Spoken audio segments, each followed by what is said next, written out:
The following may contain offensive language, adult humor, and or content that some viewers may find offensive. The views and opinions expressed by any one speaker does not explicitly or necessarily reflect or represent those of Mark Radulich or W2M Network. Please listen with caution, or don't listen at all. Hooray for Hollywood, where stars are living large, in mansions with their servants and their credit cards in charge, with fame that's fleeting, but the egos never change, where everyone's a genius, except the ones who really arrange. Hooray for Hollywood, where the scandals always sell, where every whispered secret is a new tabloid's tell. Oh, how we adore the endless red carpet galore. Hooray for Hollywood, where less is always more. Hello, good evening, and welcome to, I almost said TV Party tonight, welcome to Damn You Hollywood. This isn't my show, this is someone else's show. It is technically yours for the evening. Yes. No, sort of, because yes, I am Alexis Hejna, and here's your host. I was working in the lab late one night when my eyes beheld an eerie sight. For my co-host from his lab began to rise, and suddenly, to my surprise, he really doesn't want to be here, and we're forcing him against his will. Robert Winfree, yay! If I ever get my own agency back from the totality of the people who abuse it on this network, I don't know what I'll do with it. The muscle will be so atrophied that I won't be able to use it properly. Yeah, everyone, this is Damn You Hollywood. I'm Robert. Alexis is sort of hosting, sort of running the board for us tonight because Mark is indisposed, vacation with family. We hope you had a good time. In New Orleans. He's probably, I think he's going to be in the comments section, so if he pops up and starts harassing us, well, it's deserved. Joining us for this particular episode, we have Kat. I believe it's your first time on Damn You Hollywood. Hi. It is. Hi, good. How are you guys doing? I was better before I saw the movie. No. Yes, folks, we are here to discuss The Bride, directed by Maggie Gyllenhaal. Now, I found out this is not, and written. This is not her directorial debut. She did a, well, it looks like a fairly small independent film. So this is her big box office directorial debut. But yes, work, bitch. Directed and written, based very loosely on Frankenstein or The Modern Prometheus by Mary Shelley. I would not even give it that. They're using characters, but this is like in no way attached to the actual property. Yeah, not at all. Brought to us by First Love Films and In the Current Company. So, yeah, look, folks, we're just going to get this out of the way here. I think this is a movie that at least 2 out of the 3 of us were looking forward to seeing. We were excited to see because I know we're at least all horror fans, and I know we all like the classic Frankenstein. I mean, as a segue, a few months ago when this got on the schedule and it became a possibility that we were going to be able to review it, Alexis pitched it to me as like, hey, Maggie Gyllenhaal's kind of really making her directorial debut here. It's a take on The Bride. And I said, well, there's nothing else on this particular evening, on that particular day. And a Maggie Gyllenhaal feminist retelling of The Bride of Frankenstein is one of those things that's either going to be really, really, really good or the worst dumpster fire imaginable. There is no possibility of the middle ground for this, given the components involved. Although you do realize that there is a third worst option. I don't know what that would be. Mediocre and forgettable. No, like at least when a movie is bad, like it sears itself into your, into your brain, and then you have to spread the hate, like herpes. This one, like mediocre and unforgettable movies, it's the equivalent of a goldfish brain. You see, she's not wrong. Need I remind you, Robert, that when you get mediocre movies, you get a Pet Sematary review. I'm aware, and Look, this movie scarred me, and I'm going to carry that for a bit until it properly heals. Kat, are you familiar with the infamous Pet Cemetery review here on Damn Hollywood? I am not. I'm assuming that it was the one from 2019. Yes, a movie Okay. that was so boring that we literally had nothing to talk about. So we ended up Yes. spending 90% of that review talking about future Stephen King adaptations. From this, reminiscing about it. so pretty much from this point on, anytime we get a movie and it's like it's not good, it's not bad, and there is just nothing we can say to talk about it, we It's call just kind that of meh. yeah. Yeah, we got Kimber267. How are you? I'm doing well. How are you guys doing tonight? Everyone doing good? Hey, Kimber. Yeah, we're going to see how good we're doing when it's all said and done. But let me ask you, Kat, again. You kind of volunteered to be on here and be a third voice. I was voluntold, but I will do anything for you guys. These censors. You I don't do your own free will. Hey, I am on my own free will, but I love you guys. And Alexis and Mark. And my brain is right now it's shit. So please bear with me. I will do anything that those two ask of me, because both of them just take my unhinged ideas and like, okay, sure. So it's kind of a quid pro quo. Like I get to be on, necessitate reciprocity. Okay, and Kimber, no, none of us are related. No. we were drawn into this network because it is a black hole, and we cannot escape, no matter how hard we try. You can't really get out once you get in. So, what were your do you have any expectations for this movie before you saw it? Like, why didn't you again say no when you were asked about this one? Like, I assume there was at least a moment where you had some pause and went, "Oh, I don't know about this one." But like, what was your, instead of expectation, what was your like best case scenario for this movie? So I figured that it wasn't going to be good because, like, as soon as it came out, people just trashed it. They're like, "This sucks. This is so stupid." And for me, that's not necessarily a deal breaker, because I've said several times on this podcast, I'm the connoisseur of trash. My very first episode on this podcast, in which I was like invited to do, was Toxic Avenger 1 through 4, right? It was my idea to do a Trauma and triple feature. It was my idea to do a John Waters triple feature. So another one, because Mark's done that before. Yes, but we did the domestic trilogy, not the trash trilogy. So like, whether or not a movie is good has no bearing on whether or not I enjoy it. Mm-hmm. And so I thought that, worst case scenario, this could just be kind of something dumb to make fun of. Like, do like an MST3K kind of thing. I don't know if this is worth that.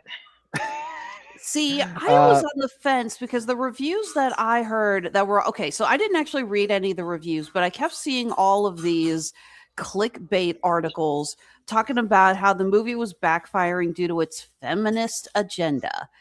And I know to take that kind of a thing with a grain of salt. Yeah. There's a lot of clickbait. I'm like, really feminist? Okay, let's see. I mean, for God's sakes, one of the first reviews I ever did on the show was the Mockingbird comic book Ask Me About My Feminist Agenda, which, by the way, had no feminist agenda. It was 90% corgis and guys wearing shorts that say nuts about corgi butts, which I had to explain to Mark. And that ended up taking up more time discussing than the actual comic book. So I went in thinking like, okay, really, why is this so bad? Walked out. Oh, That's why. Yeah, it has nothing to do with the feminist agenda, guys. It has to do with the fact that Maggie Gyllenhaal, God love her, she is a great actress. You know, I don't think I've seen her in nearly anything that I thought she was really that bad in, but she needs a lot more work before she decides to go behind the camera again. She needed help with this one.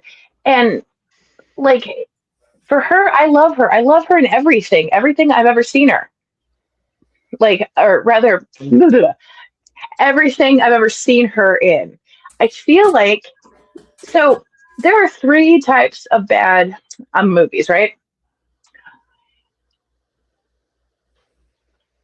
Where there's a lot of talent, but all that talent just kind of, goes down the shitter. So so first, a movie done by people who should know better, right? We call this the Godfather 3 effect. Yes, that is yeah, thank you. I was thinking about the weird movie from 2014 that Sean Penn was the mayor, governor, question mark, in the 30s. I have no fucking clue. Yeah, it's a remake of it's a remake of that one. It's got Anthony Hopkins in it too. She's like Louis whatever in Louisiana. The cast, like King something or other. Hang on, I'll look that up because now it's gonna bug me. But keep going. Thank you, Robert. Yes, like a bad movie done by good people. You are absolutely correct. It is the Godfather 3 effect, right?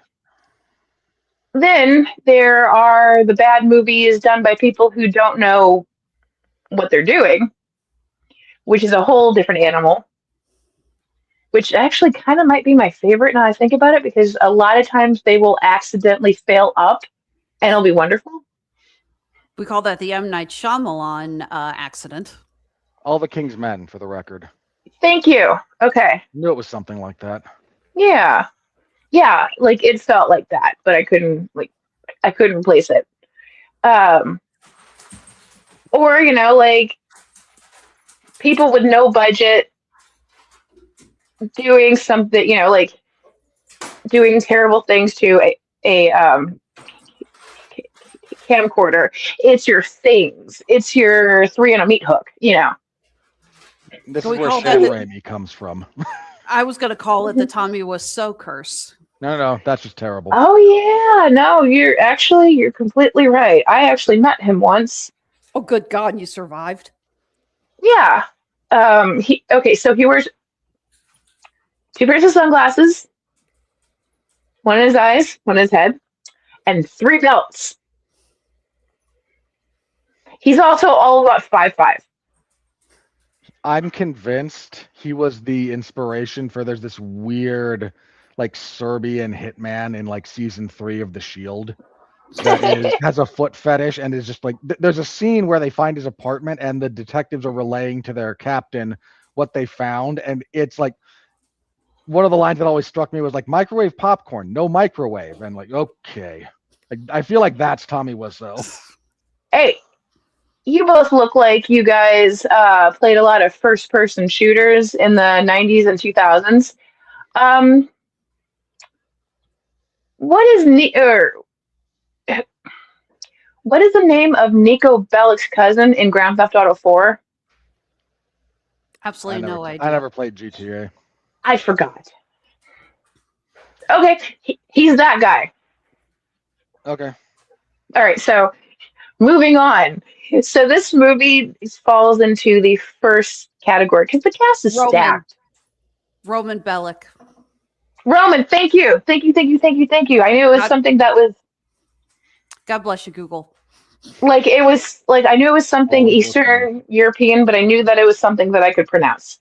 Yeah. So The Bride falls into the first category of bad movies done by good people because the cast on this is stacked.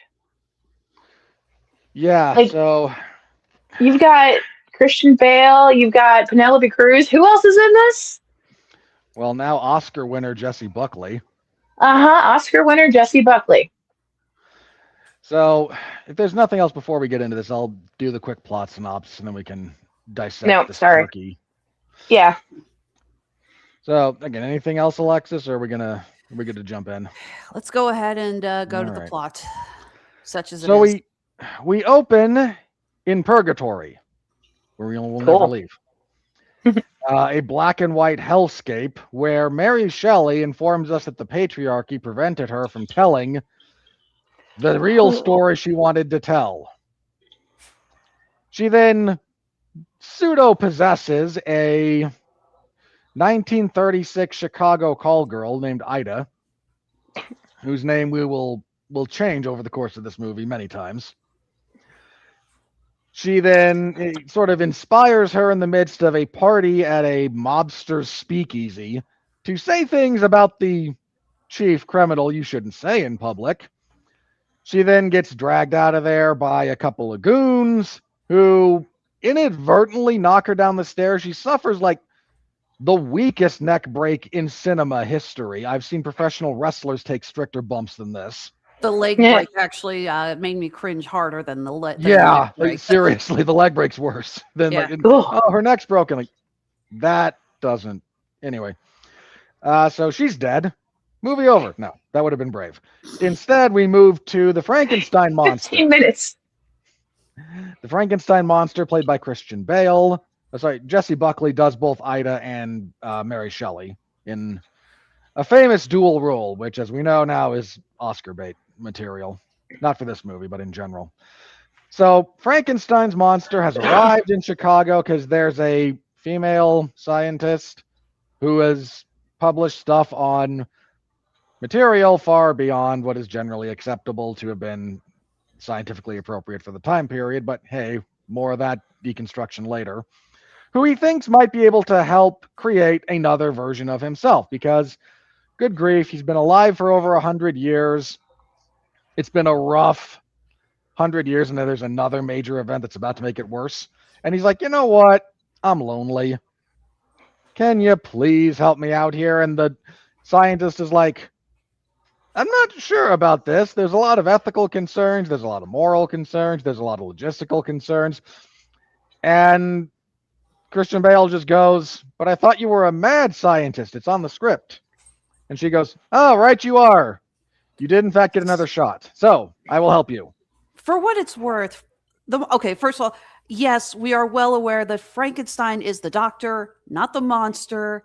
But they specifically say in this script, he said, call me Frankenstein. It was my father's name. Yeah. So we're going to go ahead and just call him Frankenstein, or Frank, as he goes by through most of the movie. So please spare us the comments of, you don't understand Frankenstein. Yeah, we all know the book. We know what we're talking about. We got this. We promise. We're in our 40s. We get it. So they dig up Ida's body and reanimate it. And she's a little bit conked in the head because death will do that to you. Mary Shelley's presence is also making it more known. So she's a little bit multiple personality, DID coded with just, or Tourette's, if you want to be more timely. That was not on the menu when they wrote this. Otherwise, they wouldn't have done it. She's hysterical. She's fluctuating between personalities and vocabularies and the whole 9 yards. And she and Frank kind of start to bond. She wants to go out and explore, and the doctor's like, do you understand what you are? Really, let's not be stupid about this. And then Frank and the monster's like, nah, it'll be fine. Come on out. We'll have a good time. So they go out. They go to a movie because he likes the movies, especially the one starring Jake Gyllenhaal, which makes him the only person on God's green earth happy to see Jake Gyllenhaal as the lead in a movie. You still haven't recovered from the Roundhouse remake, have you? Or Roadhouse. Oh, Roadhouse. I've never seen it on principle. I thought you were on the Damn You Hollywood talking about that. Okay. My antipathy for Jake Gyllenhaal as a lead is long-standing at this point. He is a tremendously gifted actor. If he's your lead, you're in trouble for a lot of reasons. There hasn't been a device invented to measure your apathy toward him being a lead in a movie. Gotcha. It's up there, right with the sarcasm detector that I detonate on a regular basis. I would say, unless you got Dan Gilroy directing, Gyllenhaal's best left off to the side. He's, again, very talented actor, very good supporting role. He's well used here, actually, when it's all said and He's done. a great character actor. Mm-hmm. So they go around the town a little bit. They go down the red light district where they find a rave, complete with EDM music and strobe lights in 1936 Chicago. You know, I'm not against anachronistic placement of movie or music and settings and stuff like that. I mean, Baz Luhrmann's Great Gatsby is a favorite of mine, and you can make it work. Gyllenhaal does not know how to make it work. For me, it's non-diegetic music. Sorry, it is diegetic music. Like, this is what they're supposed to be playing, not what we're just hearing as the audience. For me, I think that Sofia Coppola did it best in Marie Antoinette. Oh yeah, like it did. Like that really fit. This doesn't. I kind of maintain the gold standard of that is Knight's Tale, where you just take modern rock and roll and apply it to medieval jousting. Yes. But again, that's not, almost none of that is music that's being heard by the characters on screen. It's played for us, the audience, so we get into the right scene emotionally. Different things, because this is diegetic music. It's what the characters are hearing in the world that sounds like it's coming from a synth made by a very oddly body-painted guy who got way too much screen time. So they go to this rave, and that's a bad idea, like most raves. And as they're leaving, they get attacked by a couple of dudes. Frankenstein's monster violently murders them. They're photographed doing this because the old 1936 screw-in flashbulb cameras that you held as a box in front of your head were just somebody's posted up outside this location, I guess. Now they've been discovered, and it's not good, so they flee the city on a train. And as they're going, Ida accidentally kills a poor police officer who's like, "Hey, get off the train car, you hobos." And she just shoves him out, and he just randomly hits one of the pieces of metal railing on the side of this train tracks. Only that death was more gruesome than what killed her. 1,000,000%. Around this time, we're introduced to the weirdest B plot in this movie. Wait. Oh, yeah. Because Penelope Cruz and Timu Russell Crowe from LA Confidential show up. That's Maggie Gyllenhaal's husband, Peter Sarsgaard. Oh yeah, that guy. It ain't acting. The guy that I can't pick out of a lineup. We know why he got this job then, and it's not to do with his ability in front of the camera. They show up, and she's the brains of the operation, but he's the man, so he's the actual detective, and she's his secretary. And I feel like halfway through writing the script, Maggie Gyllenhaal just wanted to write the story of these two and abandoned her other idea, but wasn't smart enough to actually switch projects. They're assigned to start looking into the murders because in 1936 Chicago, what could be more pressing than a couple of deviants curb stomped outside of a known debaucherous den? I mean, this clearly is a priority. So it's such a priority that the department sends them literally across the country to the second murder scene on the railroads of Indiana, and they then head all the way to New York City. I am not joking. They realize that Frankenstein likes watching the Jake Gyllenhaal movies, where Jake Gyllenhaal plays this loose version of like Gene Kelly, classic Hollywood, classic leading man. He sings, he dances, he does it all in front of the camera. It's all great. And the creature likes these movies, so they figure we'll stake out the theater in New York City. There's only the one showing this one movie, right? Instead, the bride drags the creature to a 3D showing, no joke, of the classic Bela Lugosi White Zombie, which is actually a really fun zombie movie from the early years of the genre. Things go sideways. There's a fight. There's a mob. They run into a ballroom where they stumble across Jake Gyllenhaal at this party while they're stealing food. There's a big song and dance number to, I kid you not, Putting on the Ritz, because this movie just has to make the references it feels you're going to make. Because if you have a bunch of musical stuff in a Frankenstein movie, everyone's going to go, well, what about Putting on the Ritz? So we'll just do it to Putting on the Ritz. A actually competent and confident film would not have had to do this. I was going to say, Hopper's called. They said, careful with that lampshade. Mel Yeah. Brooks should sue this film for defamation.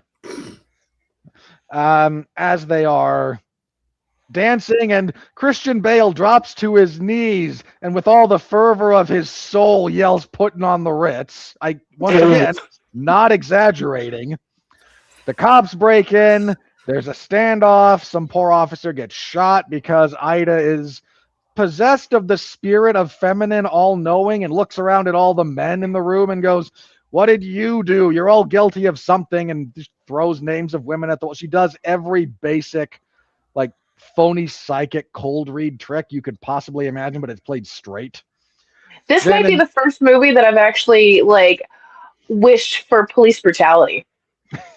I wish it was the first movie I'd done that. So she shoots this cop, and then no one shoots her. The couple escape. They get into a car. They start their road trip, and now we get our Bonnie and Clyde segment, which leads to a climax where Maggie Gyllenhaal's entire philosophy was, well, they're going to make the Bonnie and Clyde reference, so let's reference Sam Peckinpah's Bonnie and Clyde.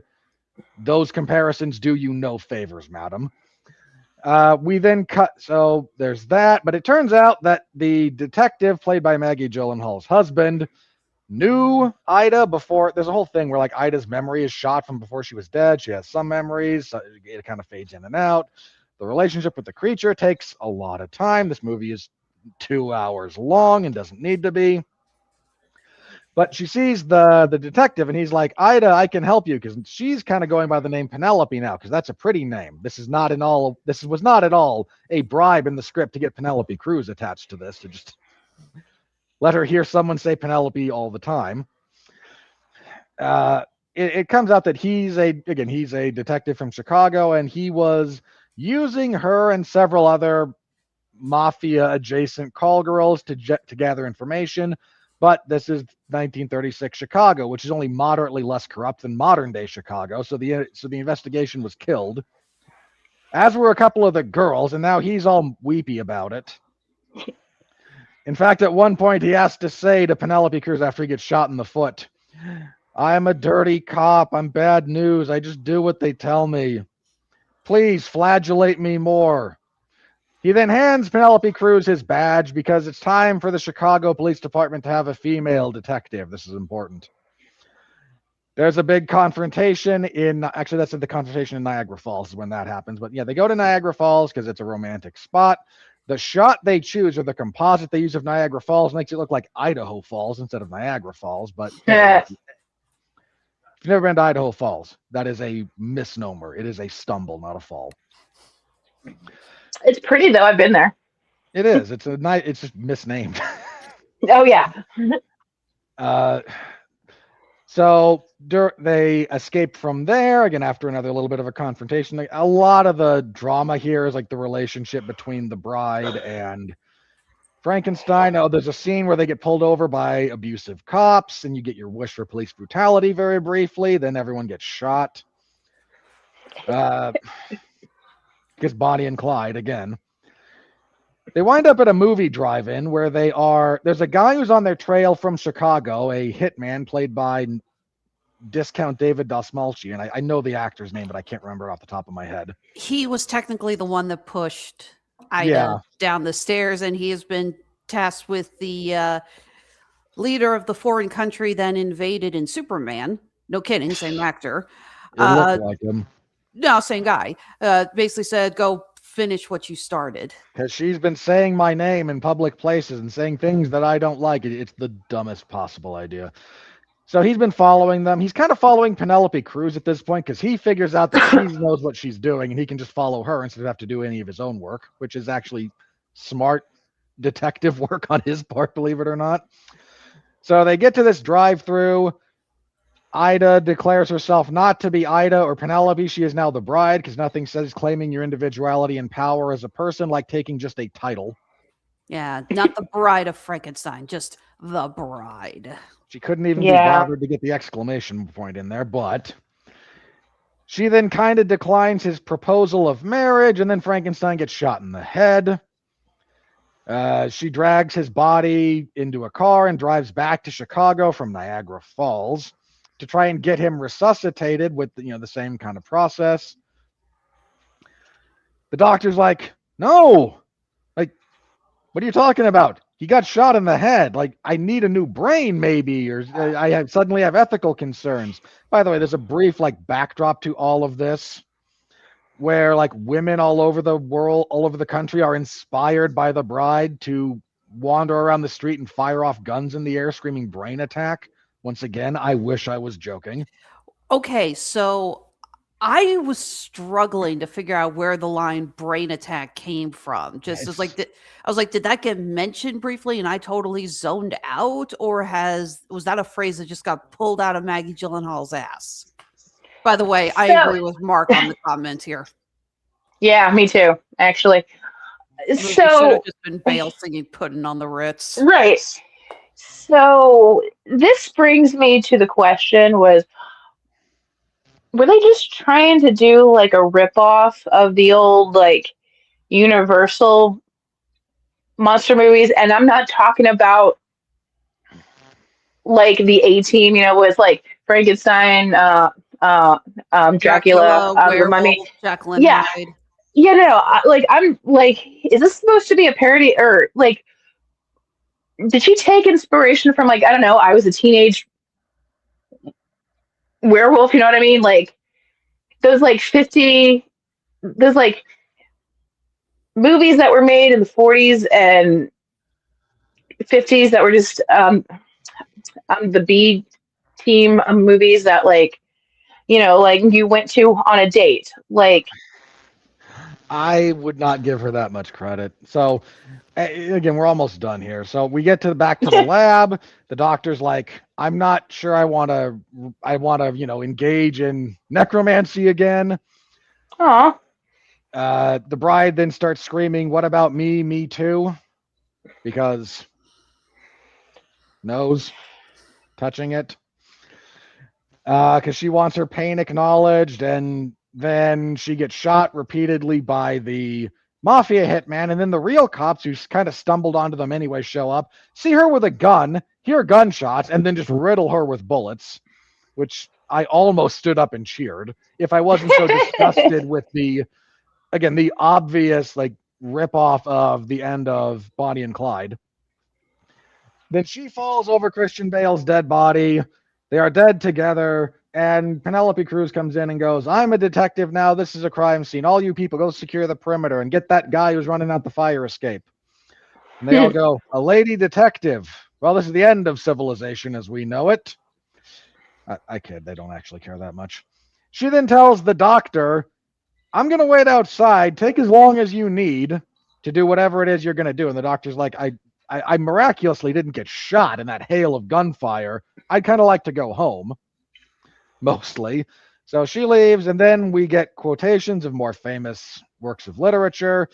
And the doctor decides, in the spirit of feminism, "Oh, I will, in fact, revive these two, because I have learned nothing from the long, sad tale of playing God with these kinds of creatures. Once again, we have learned nothing."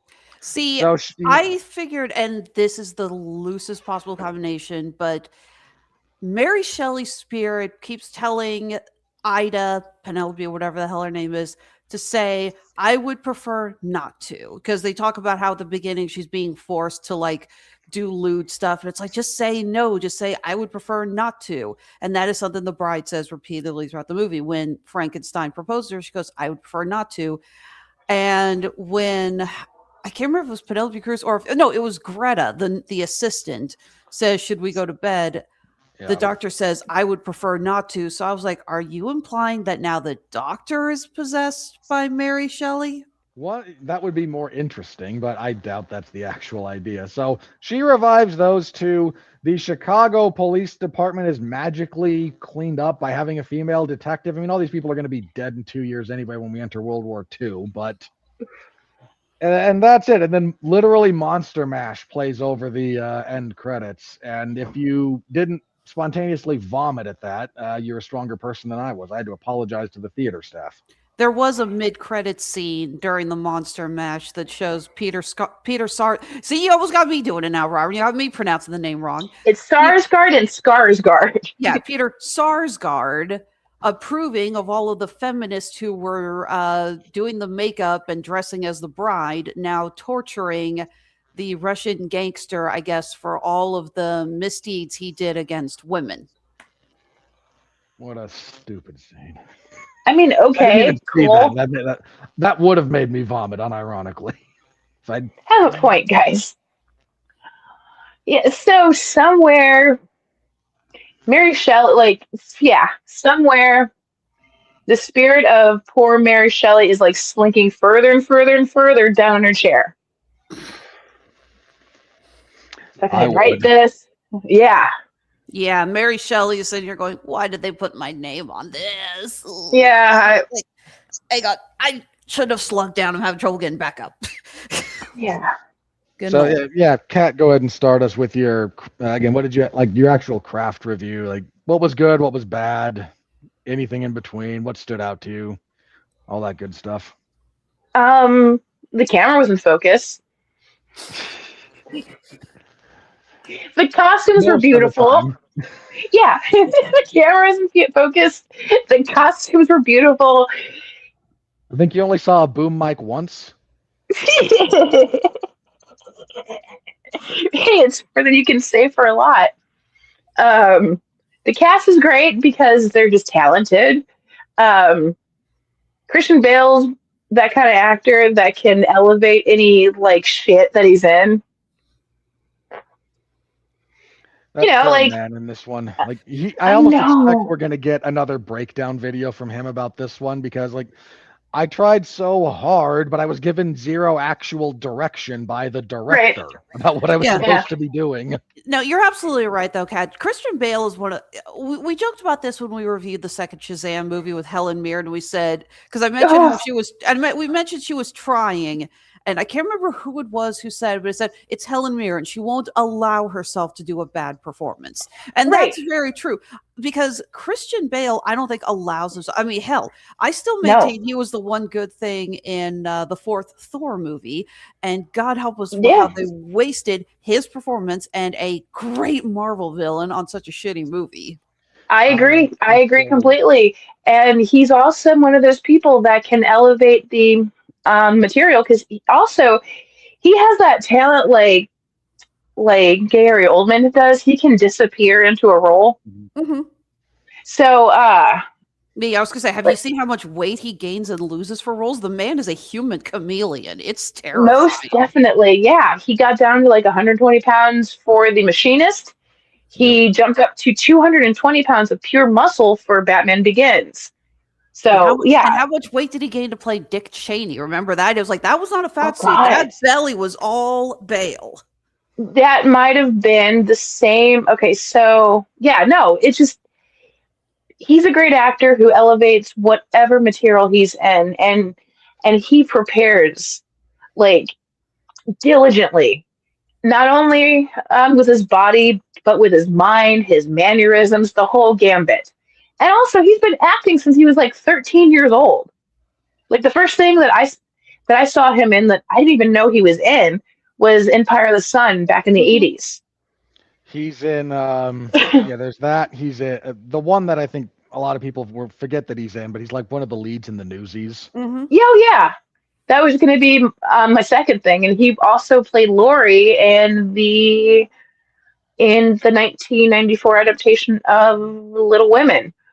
The one that falls in love with Joe and then falls in love with Amy, only to fall in love with that same actress again in American Psycho. Love in American Psycho is a very loose concept. Oh, man. I get to review that on the pods sometime in the future. That and Suicide Kings and Swim with Sharks. I cannot wait. Man, that's coming up. I know, I'm excited. Did love him in American Psycho, though. God, yes, he's wonderful. Yeah. See, and he was in that Rain of Fire movie, which I was really excited for at 17. And then I saw it, and I'm like, this isn't very good. I just miss when B quality movies could boast a cast that was Gerard Butler, Christian Bale, and Matthew McConaughey. Like that. I mean, that's a whole class of movie that's just dead now. But we are literally talking of no, Robert. We are literally talking about a movie that is just that. This is a dyed-in-the-wool B movie done by people who are A-list actors. Tell me I'm wrong. You're a little bit wrong. This wants to be an art house picture, not a B movie. The fact that it fell that far is unintentional, whereas Reign of Fire knows what it is from start to finish.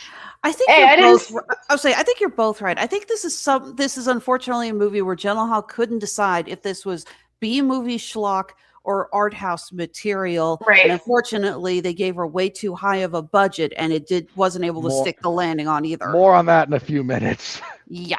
I mean, pull that shit up. You'd think they would learn their lesson with Dan Aykroyd and Nothing But Trouble. No. This is a movie every studio executive has to relearn when they replace the guy above them. For some reason. I don't know why, but everyone does. All right, Alexis. Again, you were the one who put this on my radar, so I'm blaming you just a little bit. You always blame me for this. No, I almost. Gee, never I wonder why. I blame Mark for almost everything. You texted me about this like 3 months ago. Yes, I did, because Mark asked me if I wanted to host tonight's show, and I said, sure, that sounds like fun. Because from the trailers, fun, Alexis? I mean, I am.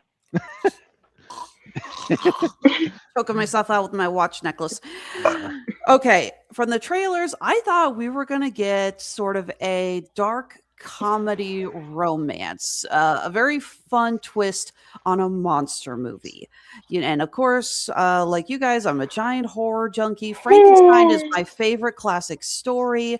I mean, hell, we just reviewed Guillermo del Toro's Frankenstein not too long ago, and the three of us gave it glowing reviews. It's still my favorite movie of 2025. I was really excited. And again, the actors, it's like, I love Jessie Buckley. She just took home the Oscar last night for Hamnet. We'll talk more on that later, but she more than deserved it. I love Christian Bale. Again, I don't think I've ever seen him in anything that he has allowed himself to be bad in. So I was intrigued with where they were going. Again, like, you can look at Bale's, even the movies that he just took for a paycheck, pretty clearly. Our three leads are Oscar winners, by the way. Yeah, because Penelope Cruz has an Oscar as well. Mm-hmm. I think she won for Vicky Cristina Barcelona. Yeah, that was. I can't remember if it was Best Actress or Supporting Actress, but I'm pretty sure that's the one she won for. Mm-hmm.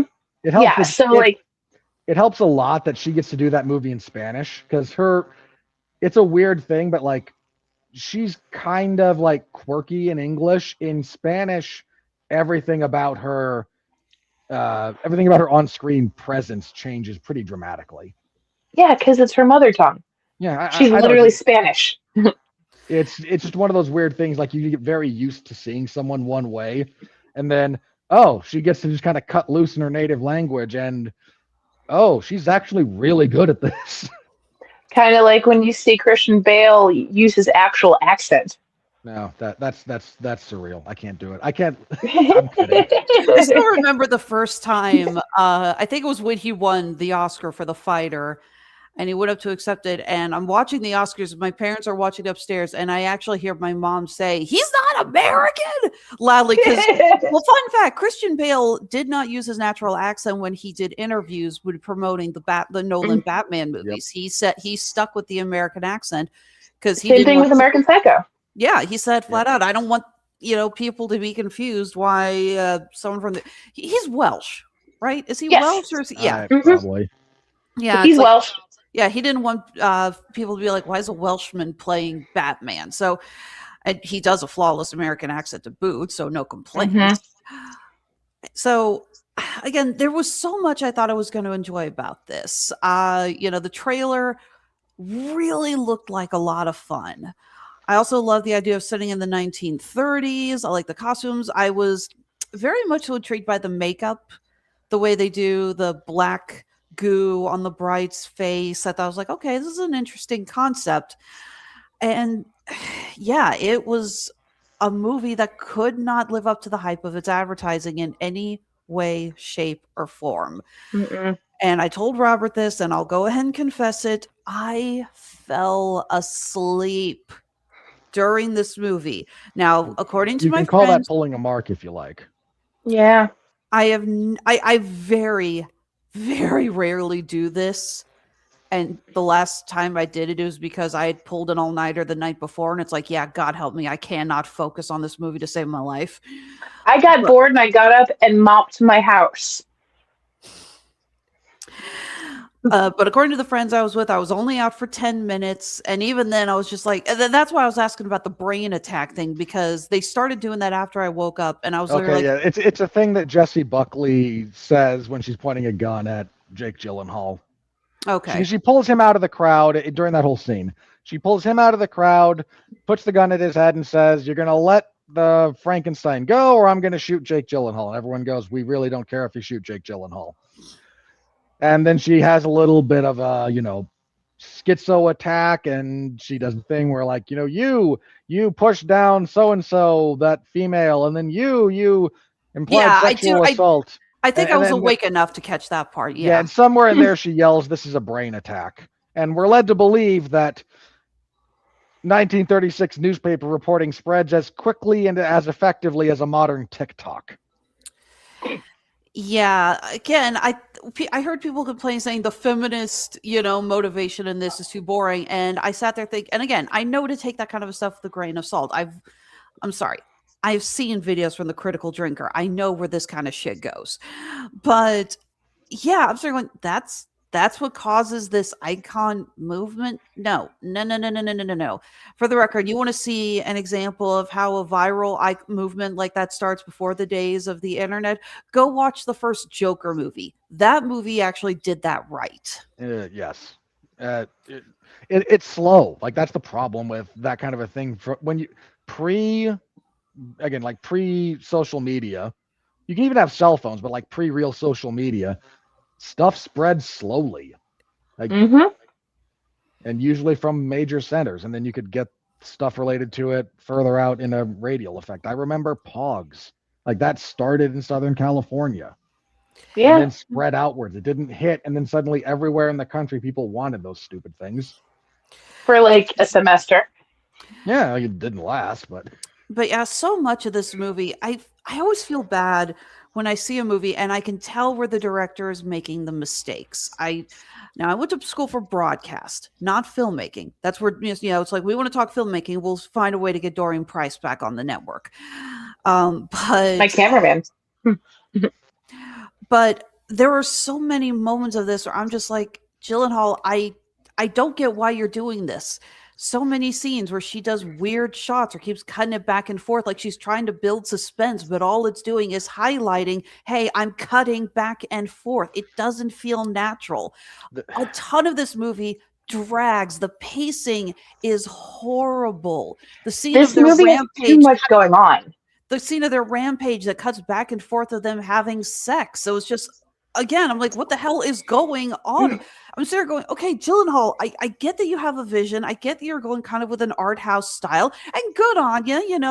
I appreciate directors who are willing to take risks, but it's clear that she is doing this for the sake of just being weird and arty. I don't feel like there was a real vision to this.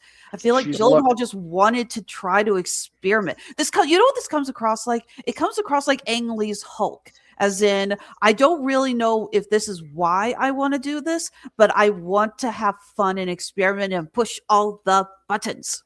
I'm going to throw this in a slightly different direction because I get what you're saying. There's a line that was said about the guy who directed Battlefield Earth. And bear with me. Oh, yeah, that guy. Take off the blue filter and learn what a tripod is. Yeah. No more Dutch angles, guys. The line was, he had clearly learned how to tilt the camera, but not and the fucking why to tilt the camera. Yeah. Gyllenhaal knows how to do a bunch of these like editorial and directing tricks, not why to do them properly. And that distinction is a big one when it comes to something like this. I know how to do this in the sense that it's not going to like look like a toddler did it, but okay, why? I don't know, because I can. That's not a good reason.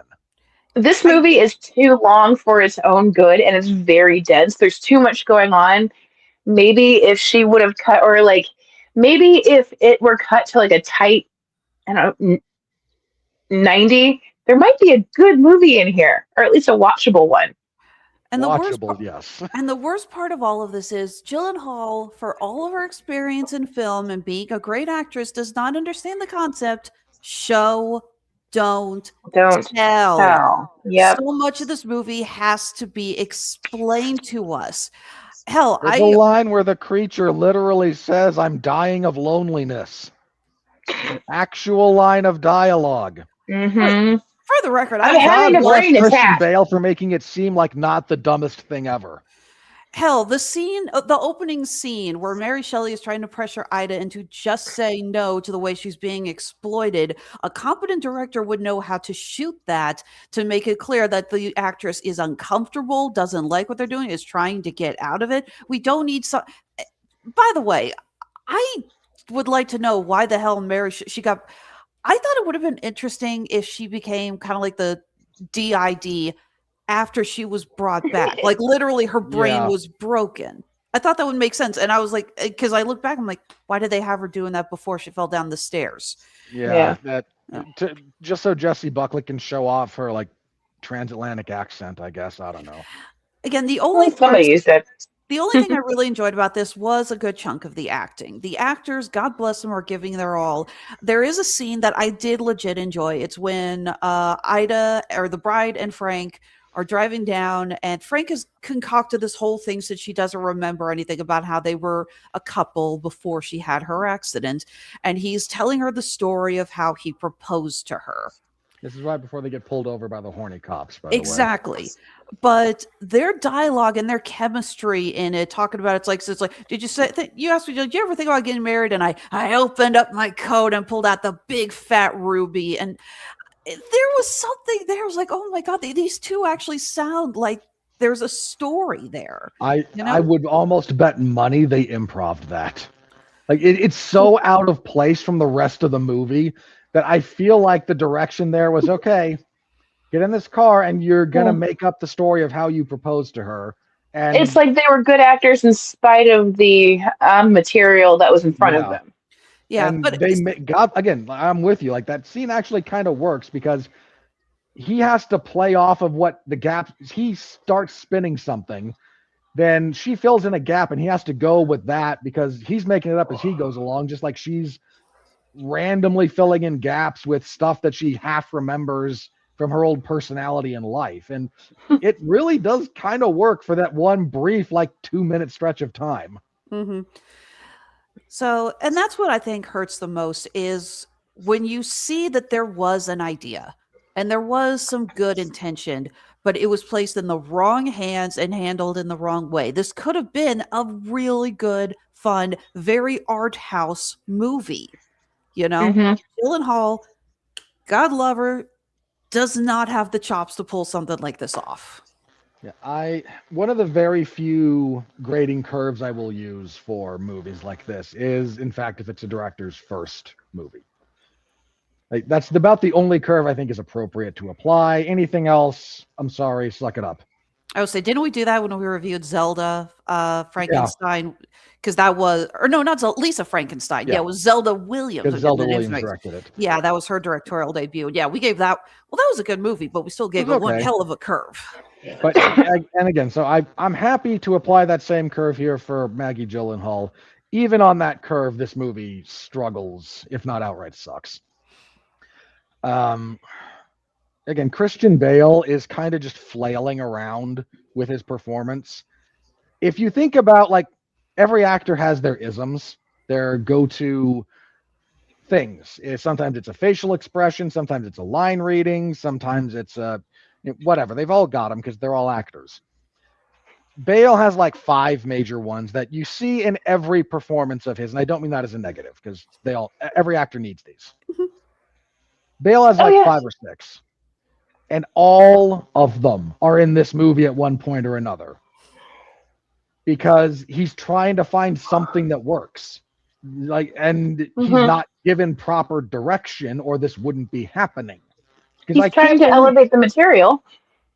Yeah, he's trying, and if the director actually knows what they want from the actor, then you don't get this kind of like all over the place performance, especially one that's sort of almost atonal with the rest of the movie at different points. Because again, he's trying a thing to find something that really works, and he can't quite get it.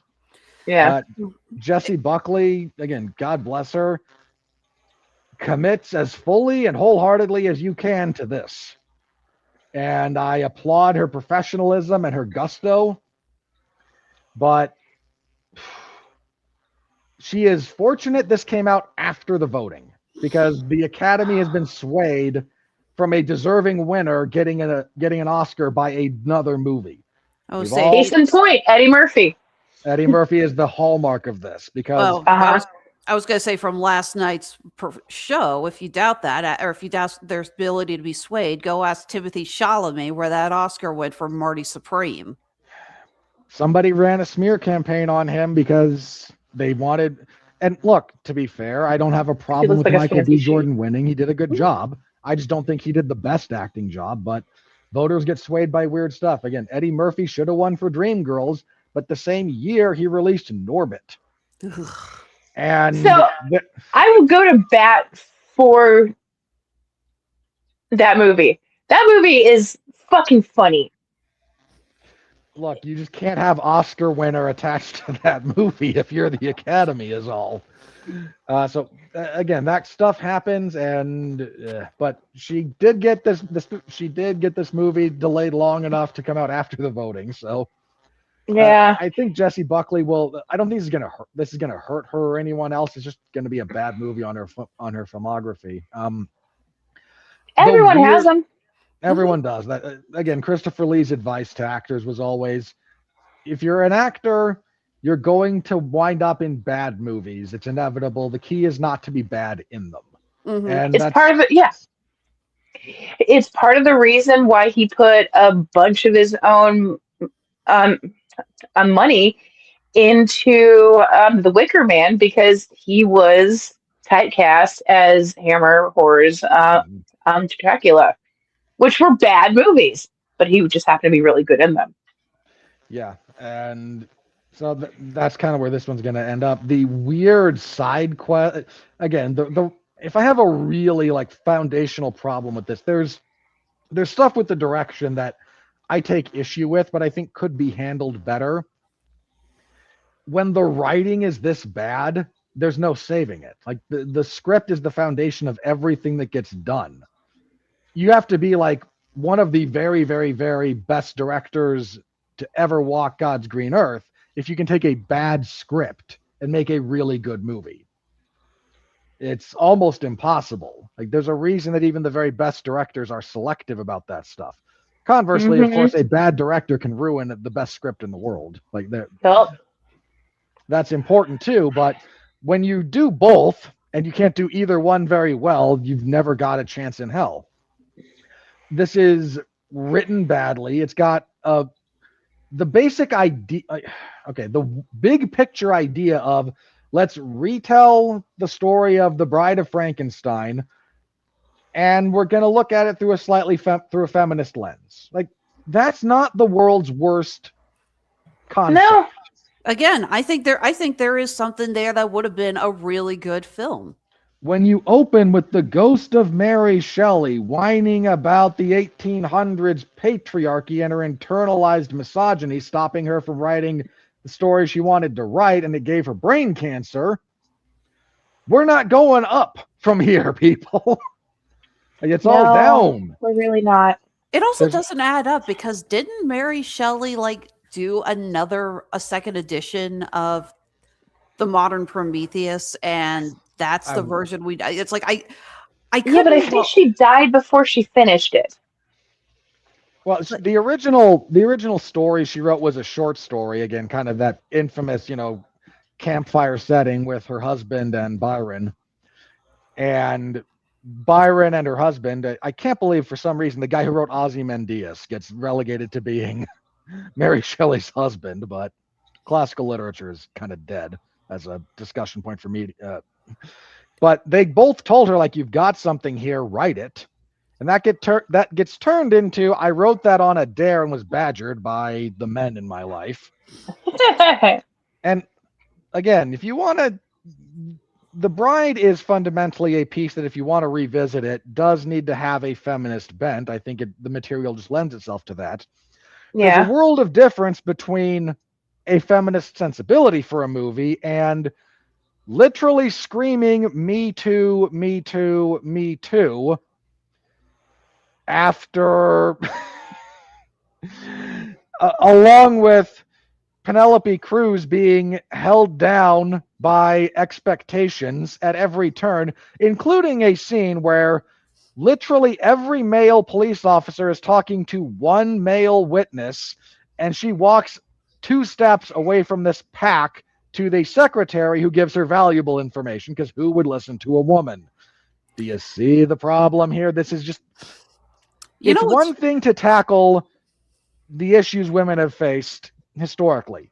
It's another to imply that every person on God's green earth in your movie is that functionally stupid. It's kind of funny because I realized the only actor, you're right, none of these actors look like they were given direction except for one. And it's Peter Sarsgaard. And it's literally, it's like, I was kind of like running that over in my brain, because the scene of him talking about Ida's past, he's really good in that scene. Where he's tearing up, talking about how he feels terrible for what happened to her, and I'm realizing it's like I'm kind of thinking like, so was it simply a case of no one understood what your wife wanted except for you because you live with her, so you were able to read her nuances better? I was going to say, sounds like Maggie played favorites just a little bit, No, because her brother hired and her husband. I can't possibly imagine nepotism being at play. No, but you know what? I was fine with her brother playing the actor and singing for what it's worth. Jake Gyllenhaal got Broadway caliber, but the singing and dancing was fine. Yeah, Dude's got talent. So it's not like I'm watching going, it's like, why the hell did you hire him? It's like, no, he can sing and dance. He tracks in that role. He really does. Like, for some reason. And also, he probably got paid scale anyway. It's true.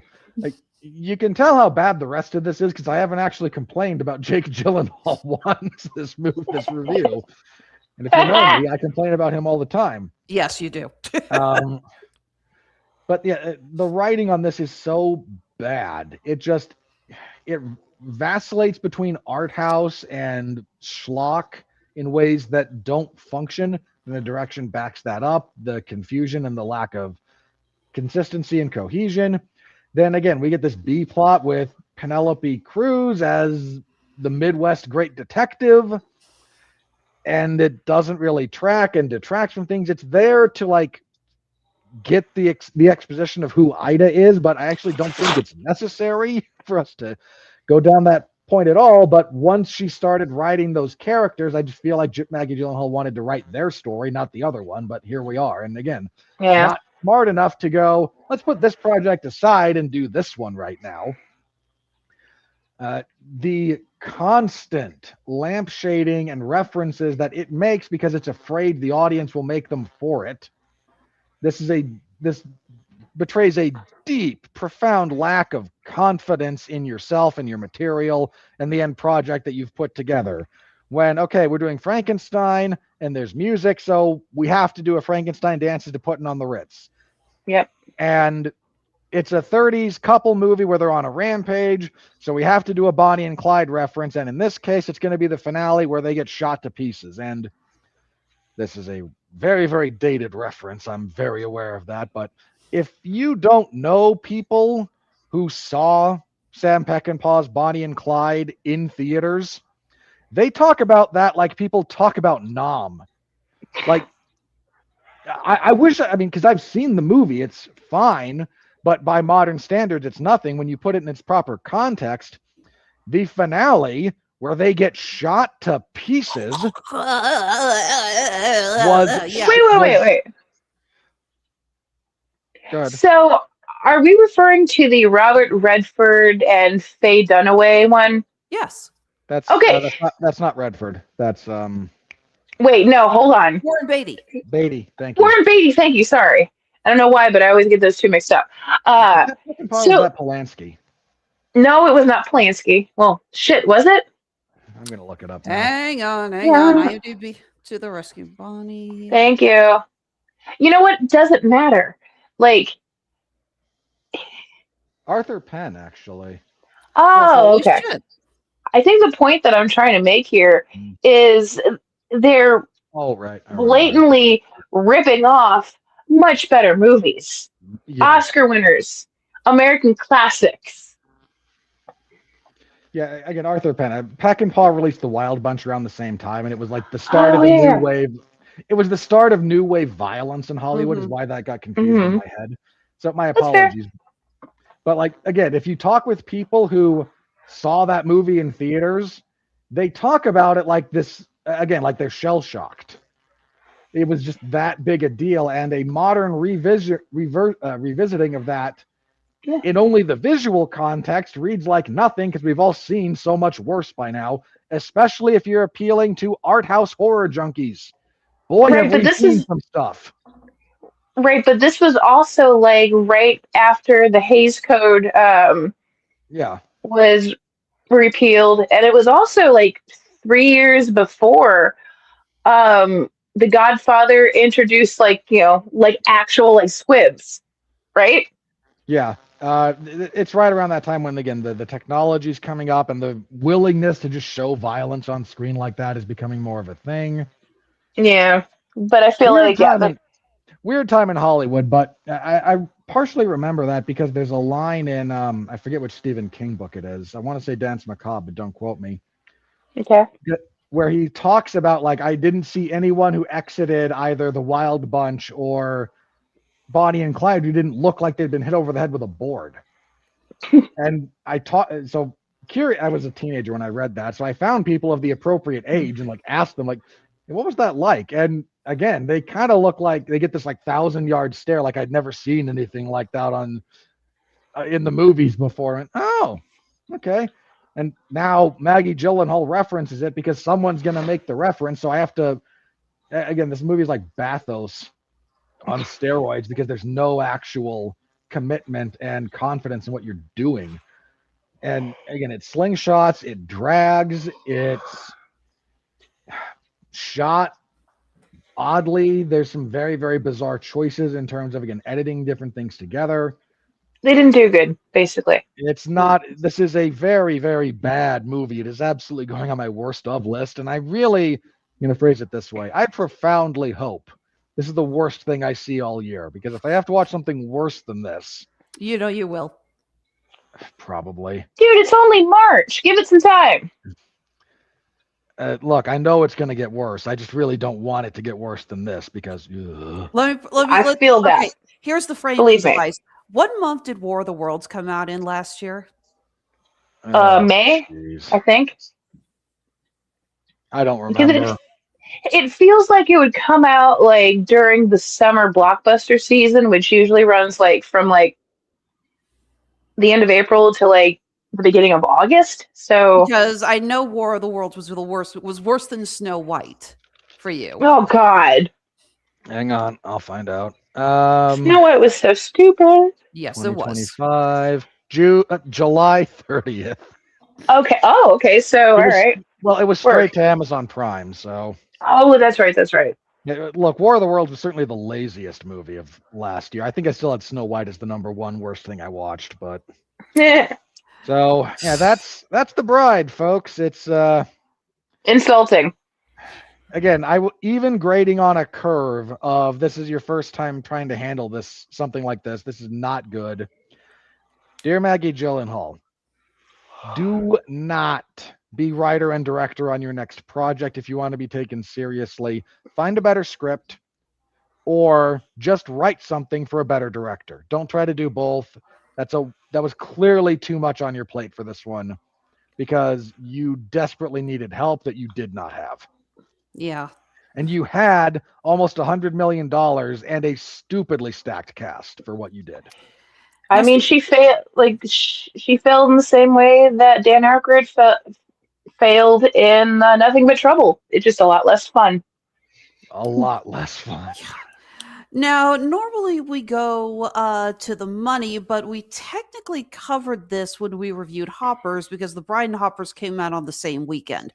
Well, So bring it up real. Let's take a quick look at the weekend, then we'll move into the Oscars. Okay. Hang on then. Where's the... There it is. We're in the money. We're in the money.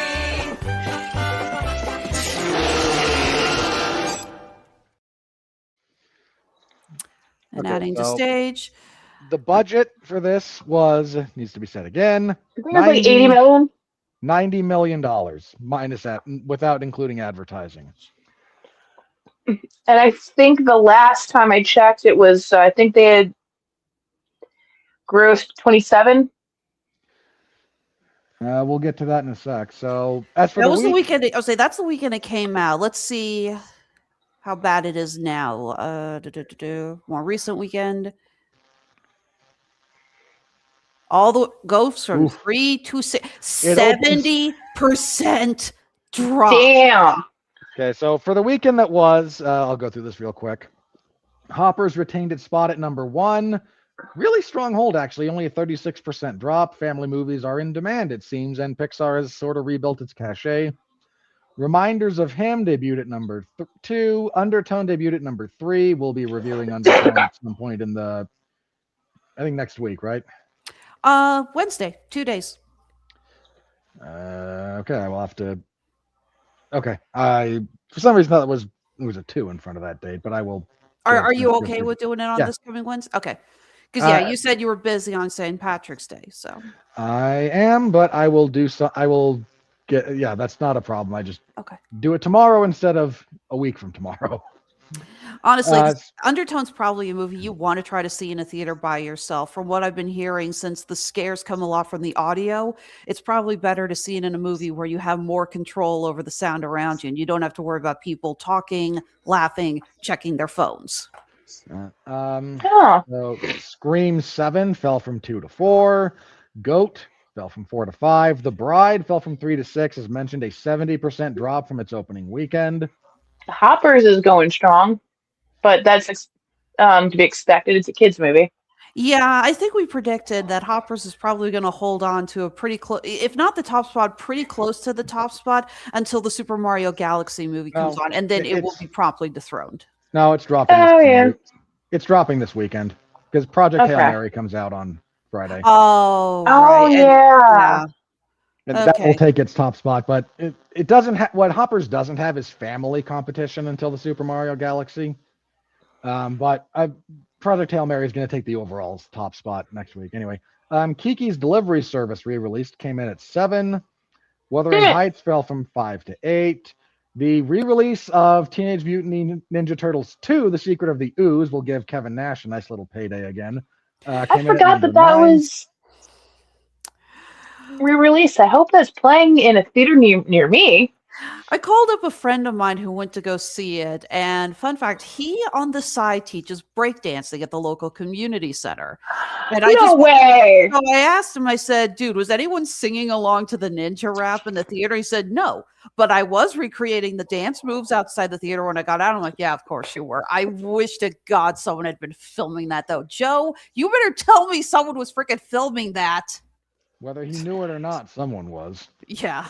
I went to the re-release of the first one last year because I wore that VHS tape out as a kid, and I was gonna take advantage of seeing that on the big screen. I'm not going to another re-release until April because the re-release of Silence of the Lambs is coming this year, and 35 years. Gun to my head, that's my favorite movie of all time, and I've never seen it in theaters, so I'm going to be taking that opportunity. Crime 101 fell from 6 to 10. As far as debuts, Slanted debuts at 14. Scroll down if you would. Thank you. We see a lot of films that were re-released for the Oscars, like Hamnet, Sirrat, Zootopia 2. Oh, The Revenant's 10th anniversary. One battle after another. Good luck, have fun, don't die. which we'll be reviewing it. Scared to Death debuted at 37. And I think that's about it, apparently, for debuts. Yep. Yeah. So real quick, worldwide. All right, hang on a second. I actually pulled it up as a separate window.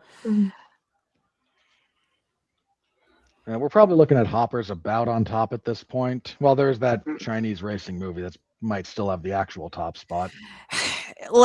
I made this joke before, but let's face it, whenever a Chinese movie comes out like this, you get the feeling that they're forcing their populace to go see this movie by like breaking in their homes, pointing a gun at them and saying, go see this.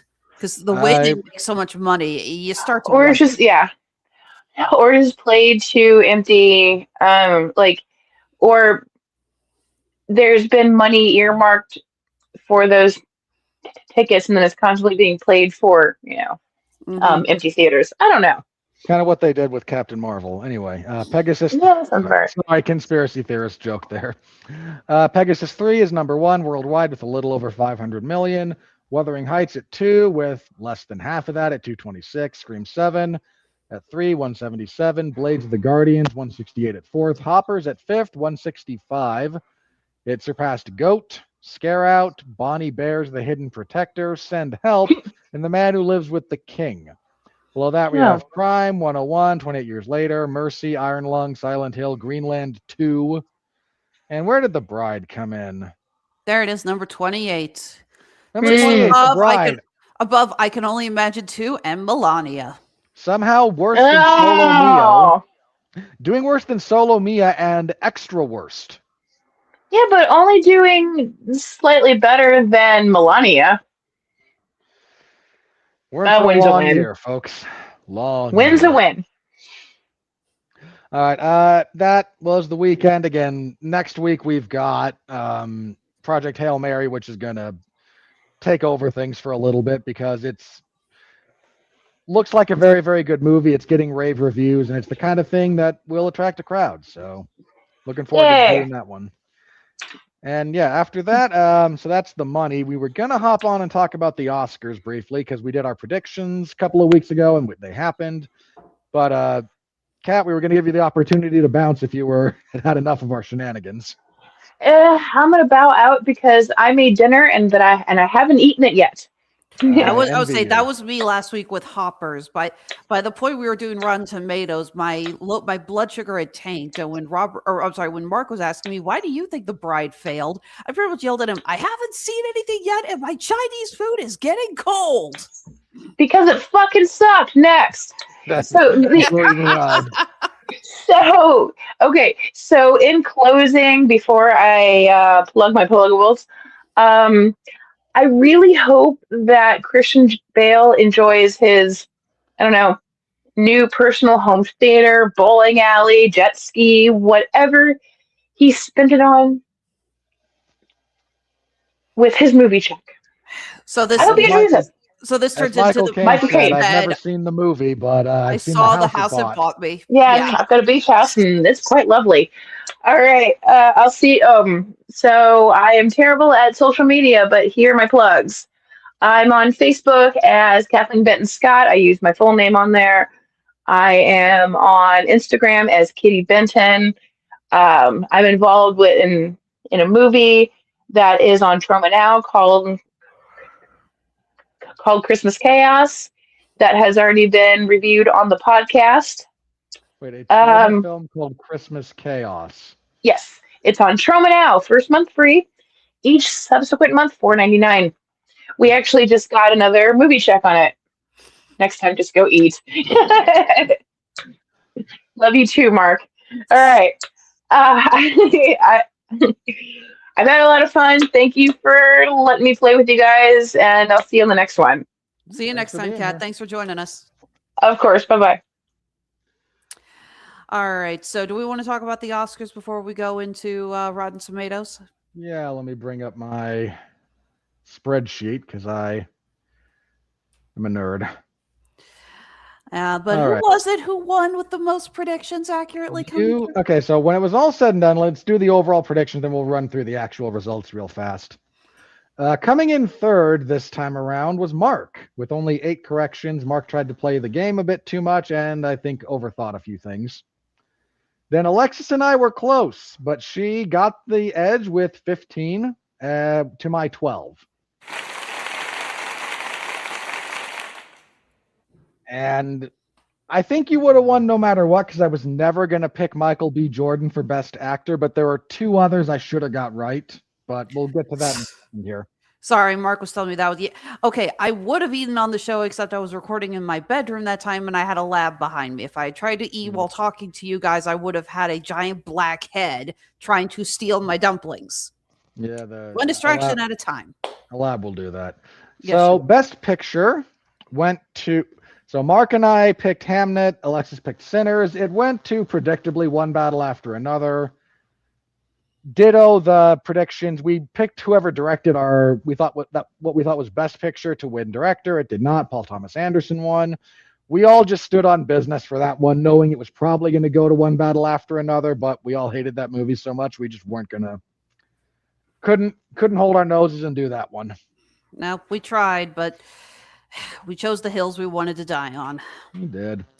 Best Actor went to Michael B. Jordan for the dual roles in Sinners. Mark and I both picked Timothée Chalamet, and then not long after we did that, he decided to say things when talking to Matthew McConaughey that got spun up out of context into Timothée Chalamet hates ballet and opera.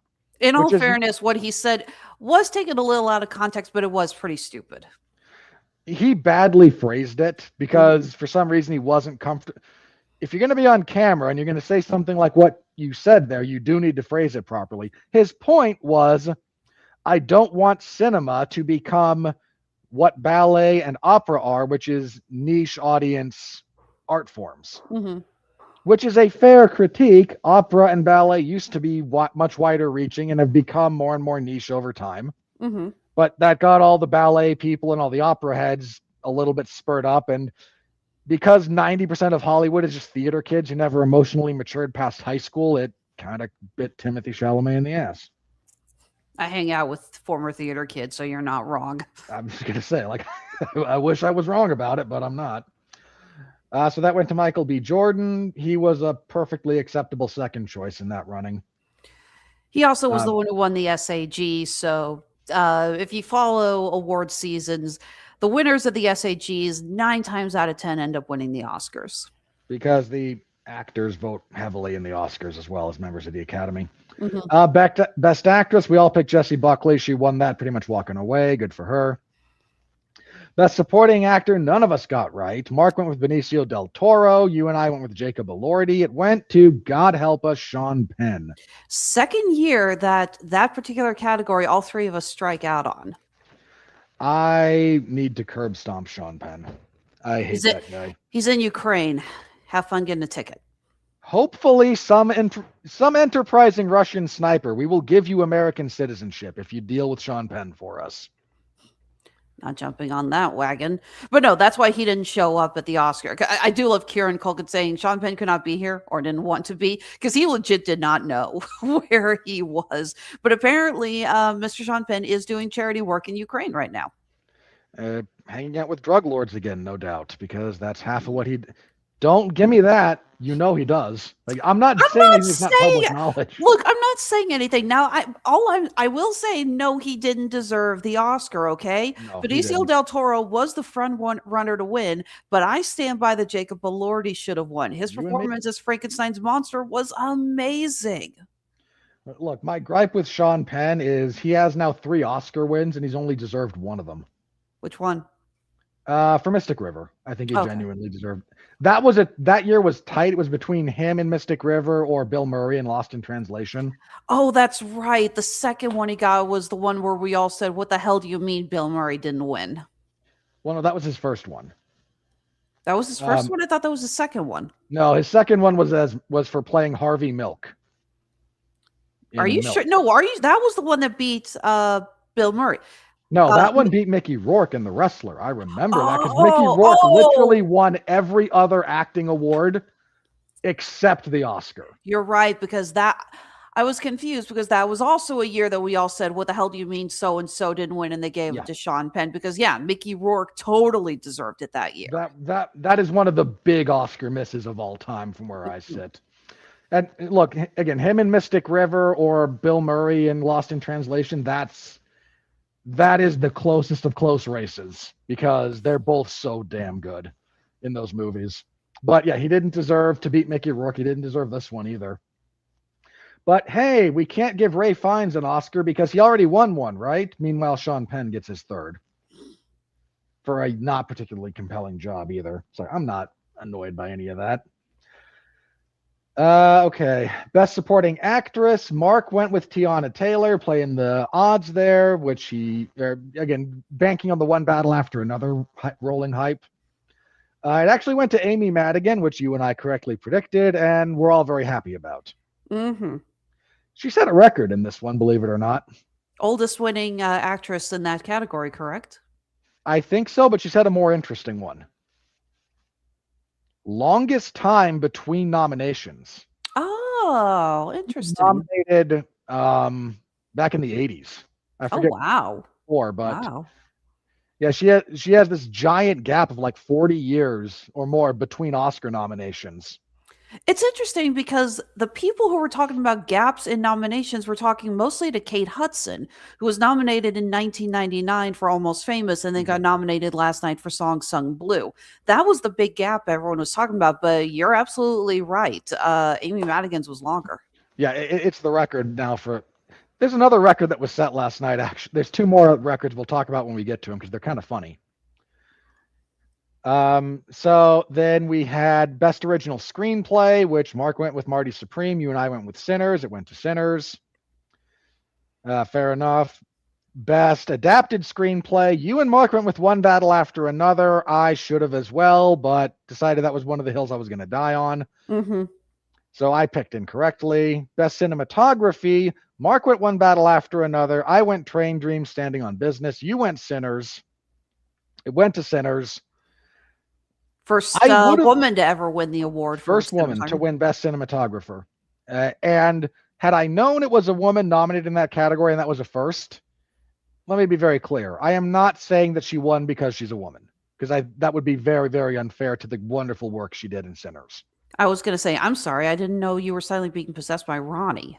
No, hang on. Let me make my point. Voting is influenced by things other than pure merit. We all know it. The opportunity to break that particular first barrier on a movie that maybe was not actually the best purely on merit, but is close enough, that being a thing that pushes it ahead, is a very real thing in Oscar history and all voting history. And I would have changed my pick based on that, but that's on me not doing my research. Best Production, we all picked Frankenstein. Frankenstein won. Best Animated Feature, we all picked K-Pop Demon Hunters. K-Pop Demon Hunters did, in fact, win. This brings us to our next interesting bit from the Oscars. This is the fourth consecutive year that a Disney studio has not won the Oscar for Best Animated Feature Film.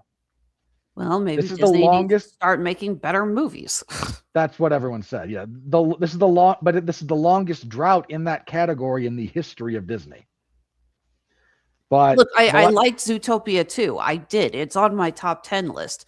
But there's no way in hell it was better than K-Pop Demon Hunters. But yeah, the last 4 years, the movies they've lost to, just for the record: Guillermo del Toro's Pinocchio, Hayao Miyazaki's The Boy and the Heron, Flow, and K-Pop Demon Hunters. Now, bear in mind, Flow was a tight win over Wallace and Gromit that year. The Disney or Pixar movie that year was far out of contention. Yeah, far out of contention relative to those. So yeah, Disney, you want to start winning this award again? Start making good movies, because you're not losing because people don't like Disney. You're losing because you're making crap. Sorry, guys. Best Music, we all went Sinners, and Sinners won. Mm-hmm. Best Original Song, Mark went with I Lied from Sinners. You and I went with Golden from K-Pop Demon Hunters. It was, in fact, Golden from K-Pop Demon Hunters. This brings us to the next funny inclusion here. For the record, the live performance of I Lied to You on stage was absolutely breathtaking, and props to the show director and staging. They did an amazing job, and I absolutely loved watching it. So good I on have to them. take your word for it. I didn't see it. You didn't watch it? No. Wait, did you watch the Oscars? No. Am I literally the only person left on the planet who watches the Oscars? Apart from the people pleasuring themselves over it for one reason or another, probably. Well, hang on, but this brings us to another funny stat. Because, hang on, I gotta double check who this is. Because there is one of the nominated songs from this year, nothing anyone thought was gonna win. Because it wasn't either I Lied or Golden. For the record, it's I Lied to You. It's the I whole lied name to of you. the song. I apologize. It's okay. Who the heck was it? Was it Dear Me? I feel like that it was Dear Me.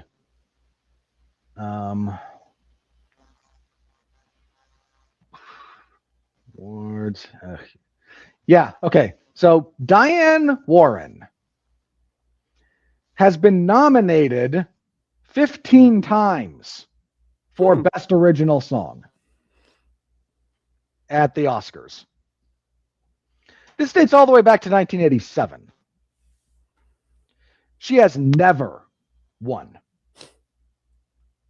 That is the longest losing streak in Oscar history. If you want to have some fun, let's go through these because this amuses me to no end. Go ahead. I'm going to reach out of camera for a second because I need to get my drink. Good.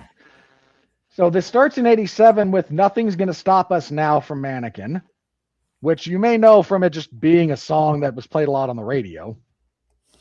Because You Loved Me from Up Close and Personal. How Do I Live from Con Air, which again, just got played on the radio a lot. I Don't Want to Miss a Thing from Armageddon in 1998.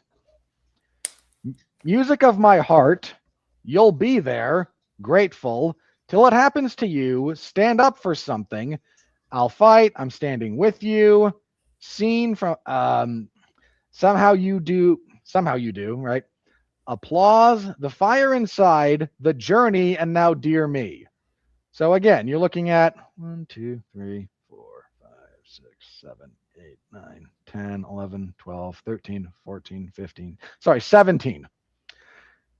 This woman's work has been nominated in this category 17 times without a win. Ouch. Again, that's one of the most bizarrely impressive records. She got an honorary Oscar a few years ago, but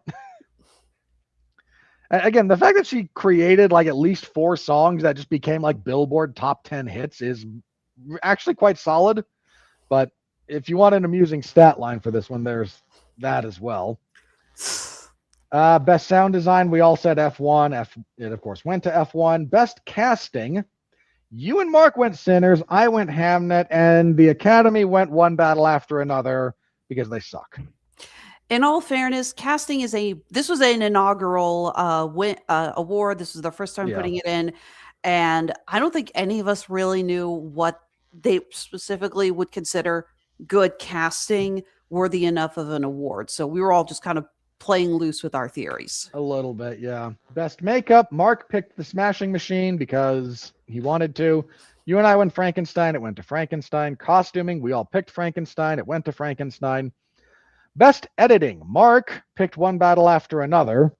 You and I went with F1, kind of standing on business. It went to One Battle After Another. I think that's the only one that Mark picked right that we both missed, that you and I both missed. I think you're right. Best, in fact, hang on, let me check because I color-coded my spreadsheet. Yeah, it is. That's the only one that he uniquely got right. Best visual effects, Mark went with F1, you and I went with Avatar, went to Avatar. And best international film, Mark picked The Secret Agent, you and I went with Sentimental Value, it went to Sentimental Value. So, again, the big the big tiebreaker here, what should have been, was just Michael B. Jordan for Best Actor. But that and then Best Adapted Screenplay and Best Cinematography were the only ones that separated you and me. So Well, that's why I had the scorecard when we went over our predictions, so we could go over. It's like, okay, here's the ones that have won the most before, so they have Yeah. a better chance. Yep, and one of these years they will get the Oscars closer to the SAGs, so the betting lines can't be as influenced. Now that we've commodified everything about human interactions with odds, that's not going to come back in horrible dystopian ways, I'm sure. Mm-mm. So those were the 2020. Those were the 98th annual Academy Awards. We're coming up on big ol' 100. So And the 100th will. Oh shit! The 100th will be the last one before it officially goes to YouTube. yep. So that'll be a fun time. The in memoriam section sadly did not give Robert Duvall proper credit. Didn't they do that? Wait, no, he was on there. He was, but like he should have got the Robert Redford treatment, and he didn't. Is more my gripe.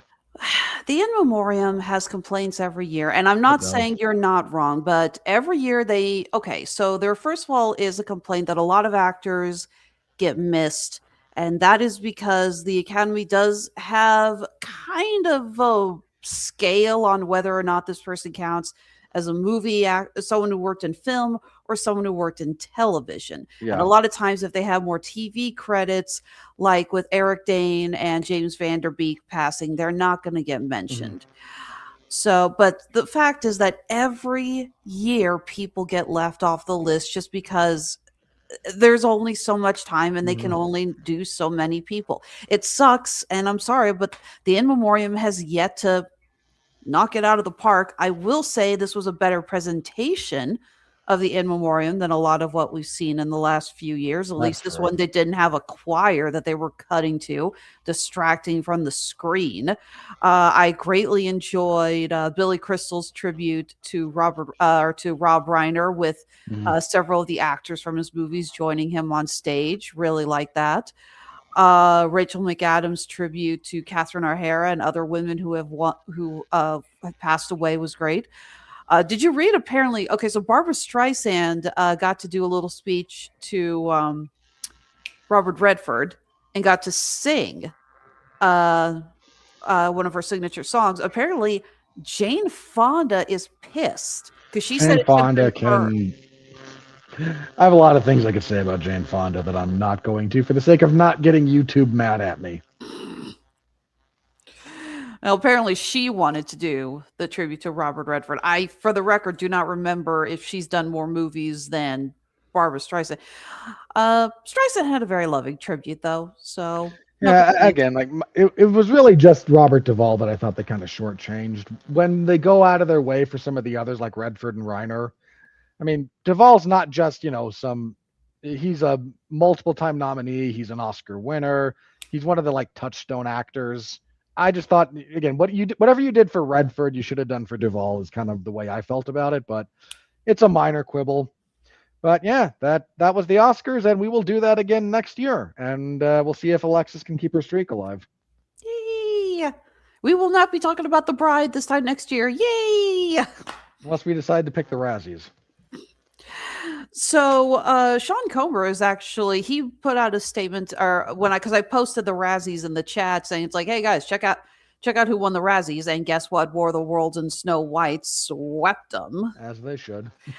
Comer actually said we should do away with the Razzies. He feels like it's not that much fun anymore to poke fun, especially there is a call now to stop bashing bad movies, not just like not so much like what we do, but the idea that these are still films that a lot of people worked on, and when you slam them through the mud to the level that the Razzies are, you're essentially insulting not just the people who made it bad, but the people who did try their hardest to work on a film.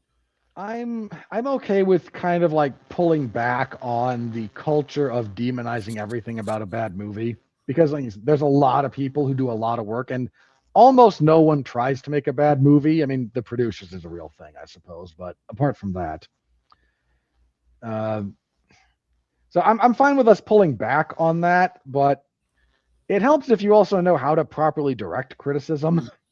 Like, again, the writing's a problem. So call out the writing. The directing's a problem. Call out the directing. The editing's a problem. Call out the editing. That doesn't mean you're insulting the lighting guy or everyone in front of the camera, unless you have an acting performance that you think deserves. So, again, parsing out the criticism appropriately instead of lumping it all into everything involved in this movie is terrible, because there's very few of those. Like, I'm fine with us refining our criticism about that more broadly. I mean, that's why I wanted to talk about the elements of this movie that I did like. It's like, no, there is, I won't call them saving graces, but there are a few things that do deserve to, have a little attention paid to them. And on the occasions when you do find a movie where literally everything is terrible, War of the Worlds, Five Nights at Freddy's 2, Snow White, it's important that you make the distinction that everything is terrible and then enumerate everything that's terrible.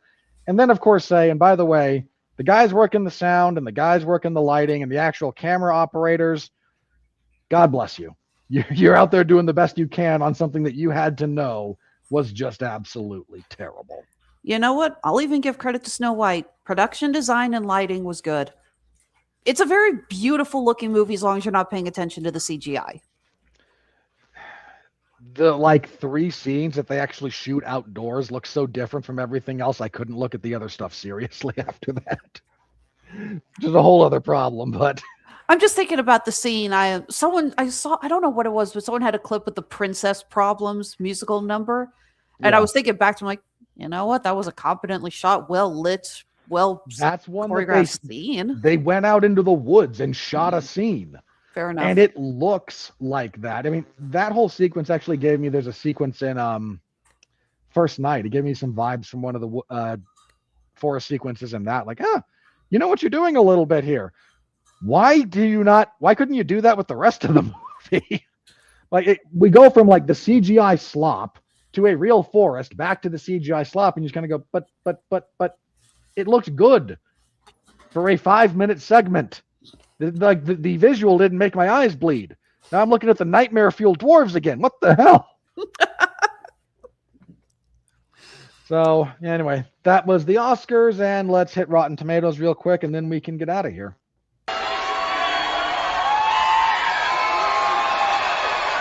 Are you ready? No! I said, are you ready? No, God!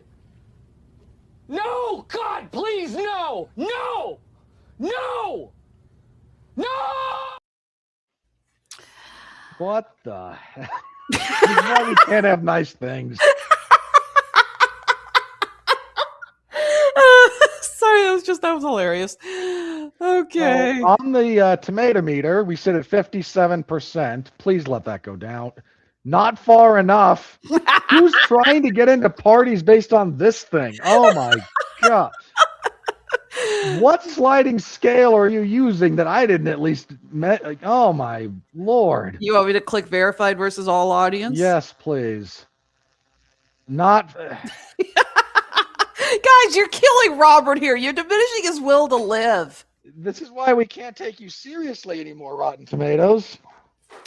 Critic consensus: concocted with all the restraint of a mad scientist experiment, The Bride lurches in so many different creative directions that the overall effect is both sloppy and inspired. No, this is not inspired. Absolutely not. Just sloppy.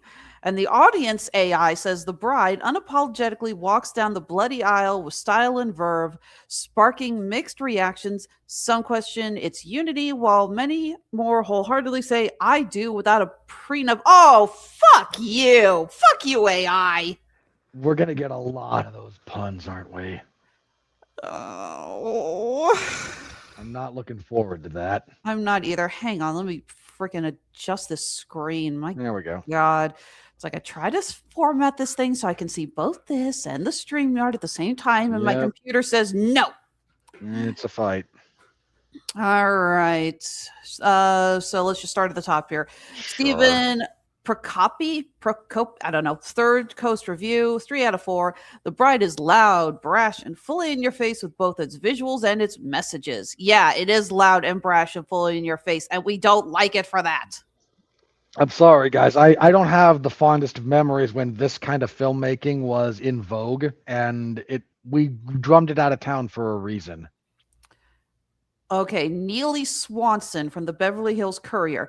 It's as though Mel Brooks, the Marx Brothers, Busby Berkeley, and James Whale were poured into a cauldron and came out as a Dada project directed by Salvador Dali. None of what you said is good, my man.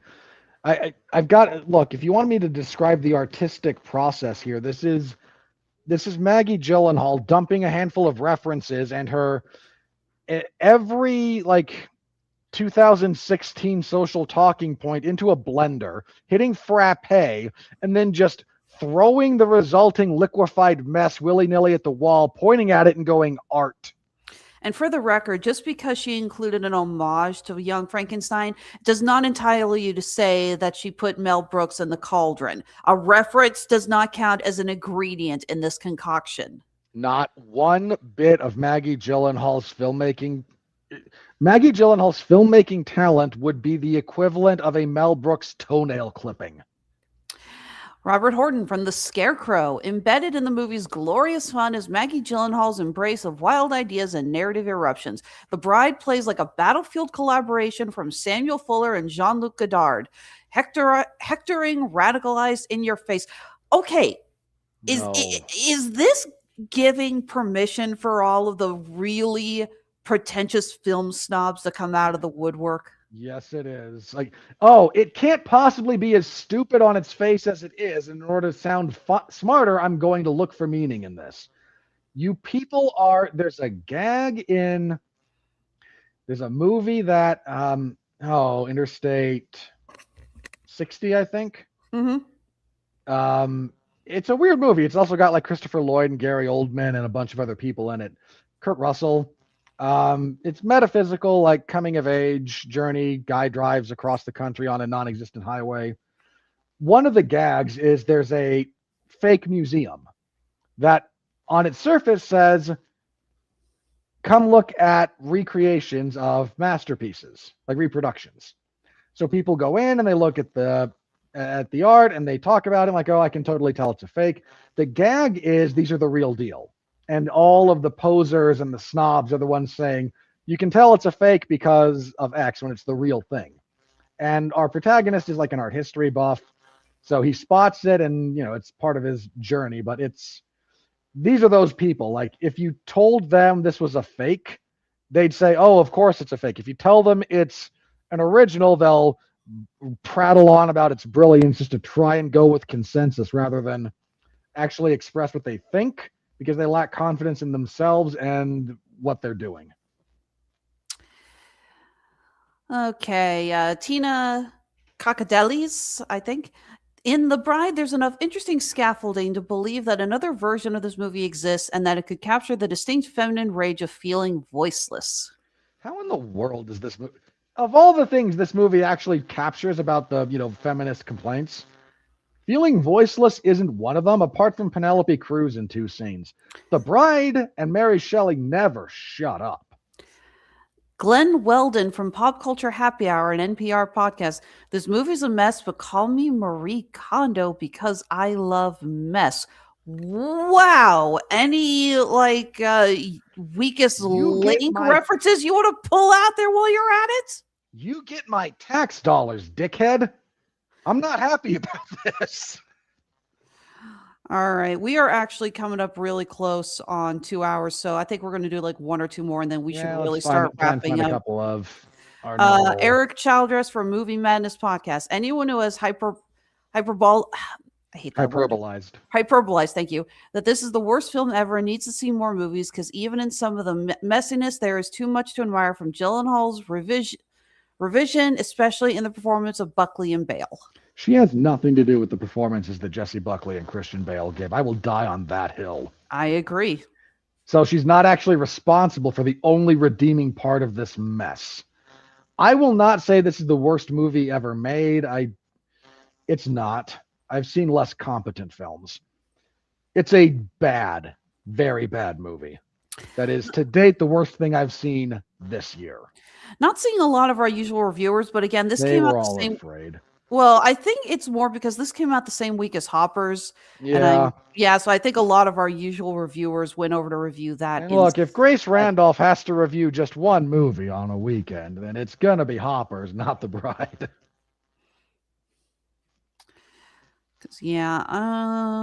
No, Sarah Michelle Fetters is... From moviefreak.com. We shoot her a lot. Calling this invigorating, cinematic, caterwaul magnificent would be an injustice. It's so much better than that. How high were you when you saw this movie? Because that's the only way you could get to positivity out of this. Yeah, I'm with you on that one. Oh, there's Randy Jones. We do her too. Randy reviews. Despite its striking visuals, The Bride collapses into an electrifying, erratic, incomprehensible mess. I wish you were more stringent about your review standards, but that's closer to being accurate than you've been in a long time, Randy, so good job. All right. Really wish there was an easier way to organize these things, you know? It would be nice, but, Rotten Tomatoes is run by whoever runs it. Peter Travers from the Travers Take. Despite Christian Bale and a wow Jessie Buckley as Frankenstein and his missus, Maggie Gyllenhaal's big swing at remaking a horror classic is a hot, unholy mess. One caveat, no one who still values artistic risk should dream of missing it. That's absolutely not true. If you value artistic integrity and ability, miss it. I don't mind artists taking big swings, but you don't get credit for taking a big swing when you strike out. And that's what this movie does. Unfortunately. Look, if I'm happy to call out people for playing it too safe, and I am, I really do need to be fair and also say you're too far afield here, and she is. Well, you know what, folks? I think we're going to, like I said, we ended up spending a lot more time not only talking about this movie, but also talking about the Oscars. We're running close to 2 hours here. So I think we are going to go ahead and wrap things up. And that's not also because I might be getting a message from my boss saying, what the hell are you doing? You guys need to get the hell off the air. So what do you say we go ahead and move into plugs? By all means, go ahead. You do plugs that pay you first, and then I'll close this out. All right. Well, don't forget, we will be back in 2 days to talk about a much better horror movie, Undertone. Reviews for this have been just amazing. Really excited to see it. Really excited to talk about it. So we're going to be looking at that. I will be back next week on the 23rd with David Wright to talk One Piece Season 2 on Netflix. He and I were together to talk the first season of One Piece, and we're going to discuss why this is one of the few anime adaptations that actually understands the assignment. As a general rule, yes. Unfortunately, I think they switched showrunners between 1 and 2, and it looks to be going a little bit downhill after this one, but... Well, I'll find out. And as far as, yes, the plugs that pay me, Honeysuckle Rose Creations, where fashion meets fandom at the intersection of geek and chic, getting ready for Planet Comic-Con. That is next weekend, final weekend in March. Really excited. We got a lot of big names coming out there. It's going to be an awesome show. Cannot wait. If you're in the Kansas City area, be sure to come swing by. We're going to be in the Crafter section. Let me, actually enunciate the right letters in that word. As always, this was just on a different syllable. Thank you for that. Of course, we still have our shops open on Etsy and Handmade at Amazon. You can always follow us on Facebook, Instagram, Blue Sky, Screw You, Twitter, and TikTok. That's Honeysuckle Rose Creations, the intersection of geek and chic. You can find me covering mixed martial arts and professional wrestling over at 411mania.com. WWE SmackDown on Fridays, UFC events on Saturdays. Randy Orton turned heel to thunderous applause because wrestling. Nobody wants to boo Randy Orton right now, guys, unless you're going to let him literally kick a puppy. It ain't going to happen. Well phrased. Or the pro wrestling equivalent of a puppy, which I don't know who that would be on SmackDown right now. Actually, who's the big baby face that he could actually physically assault Don't That look at would me. get- I stopped watching wrestling over 10 years ago. You're not missing it. Okay, if they let him like kick Rhea Ripley in the skull, that might do it. But short of that, it ain't gonna happen. And UFC events on Saturdays. UFC Fight Night. Emmett versus Vachejos was last. And I know everyone who only knows Mexican Spanish goes, "What do you mean? It's Vallejos." No, he's Argentinian. That puts a different accent on the double L. That was last Saturday. That was actually like the best top to all in all the best MMA events so far this year, which is pretty darn sad because it was in the warehouse. This coming Saturday, matinee showtime. Prelims start at 1 p.m. Eastern. The UFC's back in London, and I will be covering that.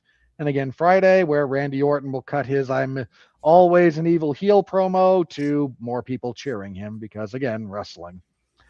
And yeah, in a couple of days, Undertone. So let's hope that one pans out because I need a palate cleanser. It was purely like the grace, divine inspiration and intervention levels of serendipity that I got out of this movie.